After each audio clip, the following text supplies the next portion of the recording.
बेंगलुरु, भारत का वह शहर जहां लाखों लोग हर दिन अपने सपनों के साथ लॉग इन करते हैं और देर रात थके हुए लॉग आउट। कांच की ऊंची इमारतों में बैठकर लोग दुनिया भर के क्लाइंट्स के लिए सॉफ्टवेयर बनाते हैं, लेकिन धीरे धीरे अपनी ही जिंदगी का बैलेंस खो देते हैं। 27 वर्षीय काव्या मेहरा भी उन्हीं लोगों में से एक थी। वो एक मल्टीनेशनल आईटी कंपनी में सीनियर प्रोजेक्ट लीड थी। उसकी team US based fintech client के लिए क्लाउड प्लेटफॉर्म डेवलप करती थी। तेज दिमाग, शार्प प्रेजेंटेशन स्किल्स और अग्रेसिव वर्क स्टाइल के कारण मैनेजमेंट उसे पसंद करता था।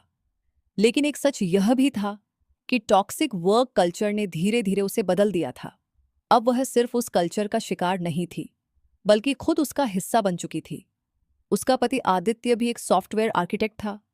दोनों की जिंदगी sprint planning, release cycle, production issues और लेट नाइट क्लाइंट कॉल्स के बीच घूमती थी। सुबह के 8:30 बजे थे। काव्या जल्दी जल्दी अपना मैकबुक बैग में रख रही थी। आदित्य, मेरा ऑफिस आईडी कार्ड कहाँ है? आदित्य किचन से बोला।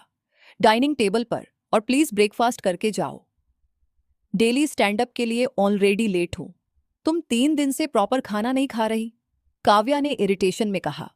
प्रोडक्शन रिलीज चल रहा है, यहां बॉडी नहीं बैंडविड्थ देखी जाती है। आदित्य हल्का सा हंसा। पहले तुम इंसानों जैसी बात करती थी। पहले मैं टीम लीड नहीं थी। ऑफिस पहुंचते ही वॉर रूम जैसी स्थिति थी।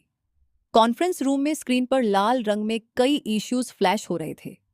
काव्या ने तेज आवाज में कहा, गाइस, क्लाइंट एस्केलेशन हुआ है, टुनाइट तक पैच डिप्लॉय होना चाहिए, नो स्पिल ओवर।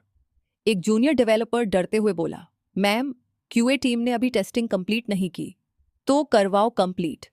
लेकिन पिछले 2 स्प्रिंट से हम लगातार ओवरटाइम। काव्या ने बीच में रोक दिया। This is not college project.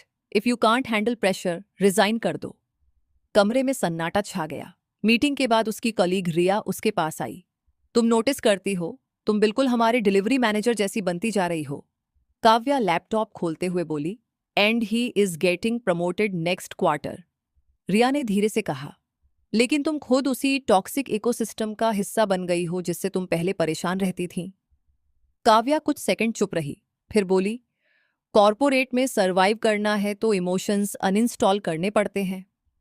पिछले कुछ दिनों से काव्या को लगातार फैटीग महसूस हो रही थी। सुबह नॉजिया, वीकनेस और रैंडम हेडेक्स। लेकिन उसने हमेशा की तरह इसे वर्कलोड समझकर इग्नोर किया। एक सुबह ऑफिस जाते समय अचानक उसकी आंखों के सामने ब्लर आने लगा। आदित्य तुरंत उसके पास आया। Kavya, sit down. नथिंग, बस थोड़ा डिजीनेस है। आज डॉक्टर के पास चलते हैं। इम्पॉसिबल, आज क्लाइंट यूएटी है। आदित्य ने इस बार सख्त आवाज में कहा, काव्या, तुम मशीन नहीं हो। शाम को डॉक्टर की बात सुनकर काव्या कुछ सेकंड तक बिल्कुल स्थिर रह गई। डॉक्टर मुस्कुराई। Congratulations, you are pregnant. कमरे में अचानक जैसे आवाजें धीमी पड़ गईं। काव्या रिपोर्ट को देखती रही। उसके अंदर इमोशंस का पूरा डेटा स्टॉर्म चल रहा था। कार में लौटते समय लंबी चुप्पी थी। आदित्य ने धीरे से पूछा, तुम ठीक हो? काव्या खिड़की से बाहर देखते हुए बोली, सिस्टम हैंग हो गया है। आदित्य हल्का सा मुस्कुराया। इतना शॉक? मुझे लगा था अभी टाइम है। लेकिन सच ये था कि पिछले कुछ महीनों से काव्या ने प्रिकॉशंस को उतनी गंभीरता से लेना बंद कर दिया था। उसके भीतर कहीं न कहीं मदरहुड की इच्छा जाग चुकी थी।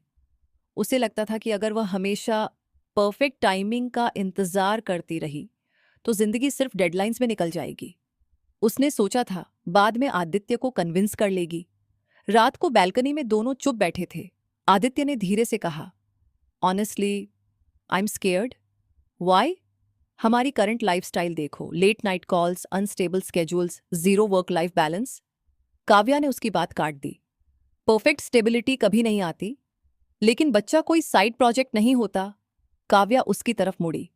और शायद वही हमें इंसान बनाएगा। आदित्य ने गहरी सांस ली। तुम ऑलरेडी डिसाइड कर चुकी थी ना? काव्या चुप हो गई। आदित्य समझ गया। कुछ पल बाद उसने धीमे स्वर में कहा, I am angry but maybe more scared than angry. Kavya की आंखें भर आईं। मैं बस मां बनना चाहती थी। लंबी चुप्पी के बाद आदित्य ने उसका हाथ पकड़ लिया। Okay, then will figure it out together. Pregnancy की खबर ऑफिस में पहुंचते ही सब बदलने लगा। पहले जो मैनेजमेंट उसकी तारीफ करता था, अब उसे रिसोर्स रिस्क की तरह देखने लगा। एक मीटिंग में डिलीवरी मैनेजर बोला, Kavya, may be critical modules अब किसी और को हैंडल करना चाहिए। Why? My performance metrics are still strong. Manager मुस्कुराया। We need long term stability. Kavya समझ गई कि वह क्या कहना चाहता है। लंच ब्रेक में रिया उसके पास बैठी। देखा, मैंने कहा था। काव्या ने चिढ़कर कहा, मतलब प्रेग्नेंट विमेन ऑटोमेटिकली लो परफॉर्मर्स हो जाती हैं? रिया ने कॉफी साइप करते हुए कहा, कॉर्पोरेट वर्ल्ड इंक्लूजन की बातें लिंक्डइन पोस्ट्स में करता है, रियलिटी में नहीं। धीरे धीरे प्रोजेक्ट्स उससे हटाए जाने लगे। एक दिन उसने एचआर को कहते सुना, she may not be available full time post maternity. उसका गुस्सा बढ़ता जा रहा था, लेकिन वह कुछ बोल नहीं पाई। कुछ महीनों बाद काव्या ने एक बेटे को जन्म दिया। आदित्य ने उसे गोद में उठाया और हंस पड़ा। इतना छोटा ह्यूमन, और ऑलरेडी हमारी पूरी आर्किटेक्चर बदल दी इसने। काव्या हंसते हंसते रो पड़ी। उन्होंने उसका नाम रखा विवान। शुरुआती कुछ दिन खूबसूरत लगे, लेकिन फिर रियलिटी शुरू हुई। रात भर विवान रोता, सुबह ऑफिस मेल्स शुरू हो जाते, लैपटॉप स्क्रीन पर जिरा टिकट्स खुली रहती, और दूसरी तरफ विवान की रोने की आवाज। एक दिन क्लाइंट कॉल के दौरान विवान जोर जोर से रोने लगा। मैनेजर इरिटेटेड होकर बोला, काव्या, बैकग्राउंड डिस्टर्बेंस बहुत है। सर, बेबी अभी छोटा है। Then maybe rethink your bandwidth. Call cut होते ही काव्या की आंखों से आंसू निकल पड़े। धीरे धीरे उसकी जिंदगी मल्टी थ्रेडेड केओस बन गई। एक तरफ प्रोडक्शन डेडलाइंस, दूसरी तरफ घर और बच्चा, लेकिन दोनों में से कोई भी प्रॉपरली मैनेज नहीं हो रहा था। ऑफिस में बैठी बैठी वह बार बार नैनी को कॉल करती। विवान ने फीड लिया? सो गया? फीवर तो नहीं है? उधर ऑफिस परफॉर्मेंस गिर रही थी। एक अप्रेजल मीटिंग में मैनेजर बोला, earlier you were highly aggressive and delivery focused, now your productivity graph is declining. Kavya ने पहली बार गुस्से में जवाब दिया, मदरहुड प्रोडक्टिविटी बग नहीं है। मैनेजर ठंडी हंसी हंसा। कॉर्पोरेट आउटकम्स इमोशंस पर नहीं चलते। उस दिन वॉशरूम में जाकर वह देर तक रोती रही। आहा।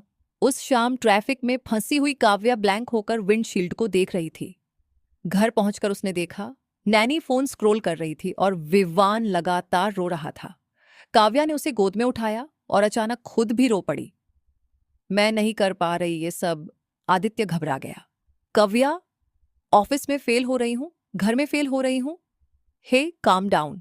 नो, मैं हर समय कॉन्टेक्स्ट स्विचिंग करते करते एग्जॉस्टेड हो चुकी हूं। आदित्य चुप हो गया। कुछ पल बाद उसने धीरे से कहा, मैं मम्मी पापा को बुला लेता हूं। 7, लखनऊ से आया सपोर्ट सिस्टम। आदित्य के माता पिता शरद जी और सुधा जी लखनऊ में रहते थे। दोनों रिटायर्ड थे, लेकिन काव्या उन्हें ज्यादा पसंद नहीं करती थी। उसे लगता था कि वे पुराने विचारों वाले लोग हैं जो हर चीज में ओपिनियन देंगे। 2 दिन बाद वे बेंगलुरु आ गए। दरवाजा खुलते ही सुधा जी मुस्कुराईं। पहले हमारा पोता हमें दो। शरद जी ने विवान को गोद में लेकर कहा, अरे वाह, ये तो पूरा प्रोडक्शन रेडी बच्चा है। आदित्य हंस पड़ा। काव्या भी हल्का सा मुस्कुरा दी। धीरे धीरे घर बदलने लगा। सुबह सुधा जी विवान को संभालती, शरद जी उसे पार्क ले जाते। पहली बार घर में कांस्टेंट पैनिक कम हुआ। एक सुबह काव्या जल्दी में थी। सुधा जी ने उसका हाथ पकड़ लिया। नाश्ता किए बिना मत जाओ, लेट हो रहा है मम्मी जी। सर्वर डाउन हो जाए तो रीस्टार्ट कर लेते हो ना, बॉडी डाउन हो जाए तो। काव्या पहली बार खुलकर हंस पड़ी।